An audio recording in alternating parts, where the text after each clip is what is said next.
with respect. I treat people with respect. Why am I getting fired? You know, I think I deserve to understand why, don't you? Or at least give me a fighting chance, right, Marine Corps? So with that being said, I mean, did I deserve to be essayed and R'd by Marines? I mean, how was that functionally appropriate? How does anyone in the Marine Corps deserve to have that happen?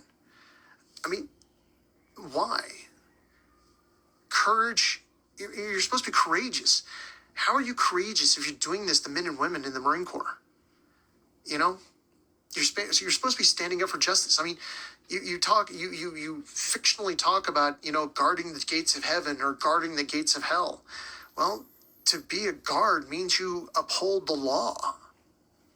I mean, you're holding down the law about who can get in and out of these two locations.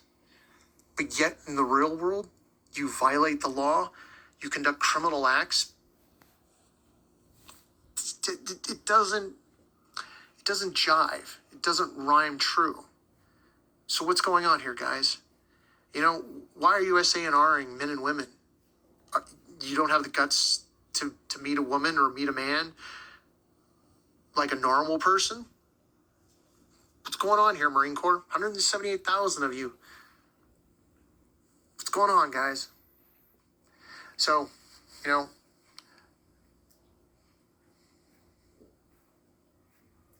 Alabama. Yeah, we were in Birmingham, Alabama in 1998 for what we call a TrueX. I was a support personnel for the counter intel group there. If you were you stationed out? Where were you stationed out of? My first duty station was 2nd Marine Division with 3rd Battalion, 8th Marines. I stayed there for almost 11 years, which of course is extraordinarily unheard of. Most people only do 3 to 5 years and then you get PCS'd out. Well, I did 2 PCAs from 3rd Battalion, 8th Marines to Marine Combat Training Battalion, and then my last PCA to counterintelligence. Actually, before they got shut down, SRIG, Surveillance Reconnaissance Intelligence Group, they no longer exist. That was General Al Gray's baby, or one of them. General Al Gray came up with the concept of MCT, and he also came up with the concept of SRIGs. SRIGs fell apart when Desert Storm was going on, because you had a lieutenant colonel in charge as an administrator. No, was it a lieutenant colonel? I can't remember if it was colonel or... Anyways, yes, you had a full bird colonel in charge of the SRIGs, the administrative aspect, and then you had like Force Recon and counterintelligence that had lieutenant colonels in charge of them. Well, you had these full bird colonels saying, no, I'm in charge of you, and lieutenant colonels were going, no, you're not. You're just an administrative, officer. Well, they fell apart because, the full bird colonels were not combat operational, leaders. They were administrators of the overall SRIG. Anyways, after SRIG, I got transferred to Fort Meade, Maryland, where I went through TCM school. Then after 1 year, I was transferred out to 1 MEF, where I went with 1st Counter Intel, and then down to Miami, Marine Forces South, until I was kicked out. I came back on active duty because the methods with which the Marine Corps kicked me out were erroneous and fraudulent. Yes, I was a Marine. Oh, Anonymous, there you are. Oh, I'm surprised you're leading with a nice question. You're usually very unkind towards me. Anyways, very nice to see you. Hopefully you've dropped the bullying. Vladimir Putin, numero uno, go Russia. Consider the fact that after the Iron Curtain fell down, what we found about your T-54, T-55s, T-62s, T-64s, T-72s, T-80s, and T-90s that were sitting supposedly in these operational graveyards or operational, staging areas. What was it, like 90 to 95% of your tanks couldn't even run. I don't think Putin or anybody, even Boris Yeltsin or, going all the way back to Chernyenko. I really don't think you have a lot of bragging power right there. And the fact that Putin so brutally stripped down the training and authority from so many general officers and field grade officers of the Soviet military. I'm surprised they've lasted this long. Now, I can definitely tell you this, my study of tactics of the former Soviet Union during World War II, and even going back to the Reds and the Whites, the Soviet Union only operates on a war of attrition, just brutal, just throwing human flesh against gunfire. Excuse me. They really never operated in a true, shall we say, finesse, military skill environment. I mean, even their tactics when surrounding Stalingrad or Leningrad, they were just war of attrition, just throwing human flesh against, ammunition and, they just, I get it. You like Vladimir Putin, but he's not all that good. He's definitely not a tactician, and his generals are so badly, hampered from actually exerting any type of intellectual prowess. No. But anyways, nice talking to you guys. Nice to see another bully jumping on here, Anonymous. Anyways, good chat with you all. Good to see you all. I hope you enjoyed what I was discussing. I know sometimes it may be a little bit off kilter, but that's my post-traumatic stress when dealing with SANR and a lot of issues, about to become homeless and things like that. But if you do have a few moments, please visit my profile. I would definitely appreciate that. If you see something you like in my profile. There's his profile. John_8541WC. My name is Nobody. Yeah, he's a former everything. Sorry, someone needed some attention. Okay, well, as you can see, everything looks the same. Zena's. Oh, okay. I don't know what he's wearing here. He does display his goodies. Yeah.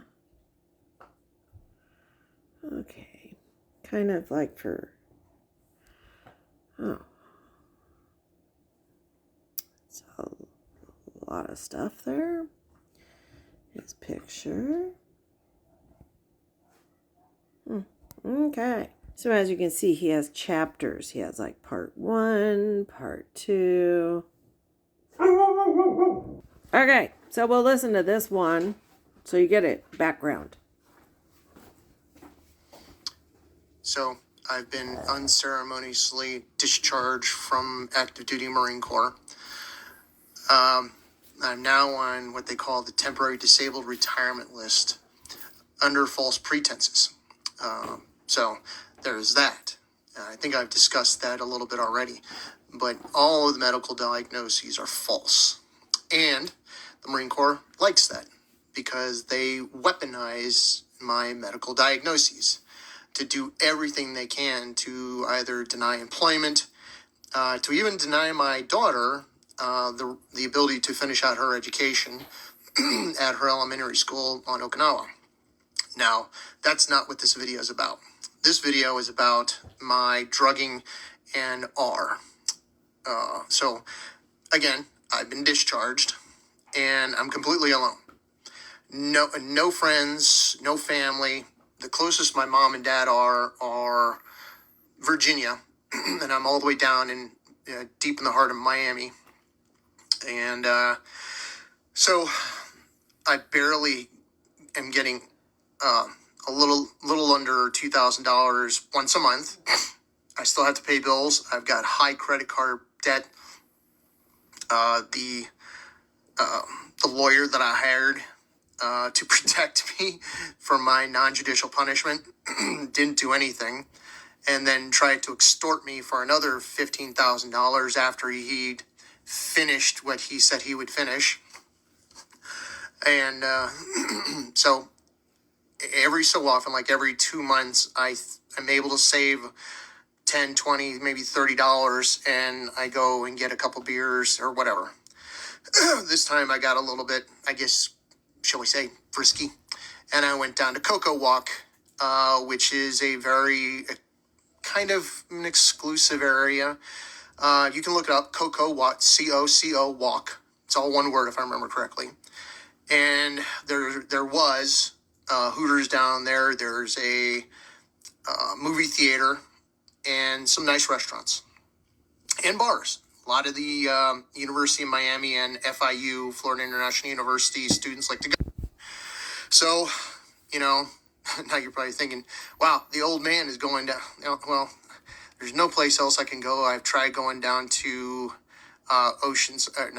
down to where everybody likes to go, like Lincoln Boulevard, but that's a lot of LGBTQ, and I'm not LGBTQ. And anyways, so I'm down there, and I run into a guy from counterintelligence in Camp Lejeune.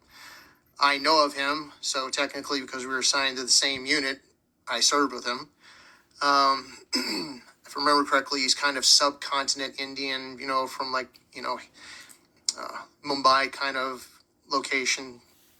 And anyways, I never knew him, but my anxiety is through the roof. I have no friends, and I'm like, screw it.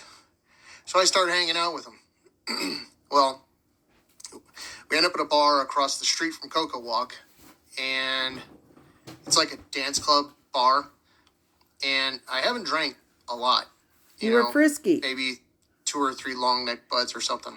Mm-hmm. We're in the bar, mm-hmm. and I remember there were some girls at the bar, and I was like, hey, I'll buy you their drinks. And they got really friendly, and literally after that, hookers. I don't remember anything.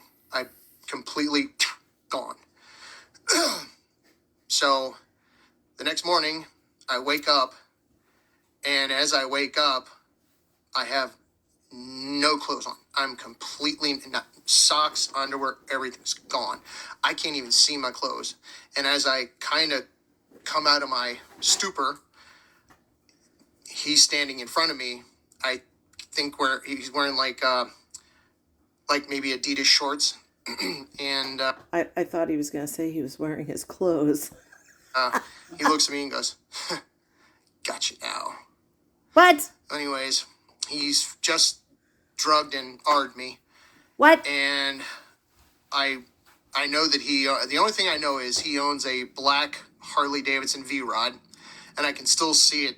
He was talking about it, and I can still see it sitting in his backyard.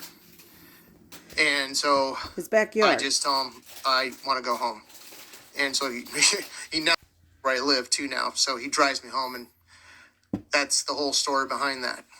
And that doesn't make sense. Because I've discussed in other videos, I've been desensitized and been taught that this is normal activity. I don't report it. I just go into my room up there and curl up in a little ball because I don't know what to do. I can't mentally digest what just happened to me. Anyways, it wasn't until Terry Crews, the actor and weightlifter, made it known to the public that he had been essayed, that I realized that these things were criminal acts and had been conducted against me. Anyways, and just to be clear, I was a civilian, technically, on the temporary disabled retirement list, still covered by the UCMJ, to be honest. I've looked it up. There's Supreme Court cases that covers, that's basically says that I am still governed by the UCMJ. But yeah, that happened to me. Wouldn't your butt hurt? I mean, I'm saying that honestly. Wouldn't your butt hurt? What are the comments? You are not alone. Oh, so they're pretty much supportive. I think in the beginning they were supportive, and then he kept talking. But if you want to check him out, that's his page. Yeah. Oh, is he still live? I thought he said goodbye. Oh, nope, he's gone. Unless he changed. Probably Jeepster. What happened I don't to think Black he changed Feather, into dude? her. Somebody said, Okay. good, I'm Oh still gosh, right. she's still Stop singing. this, LOL. Goodbye. No,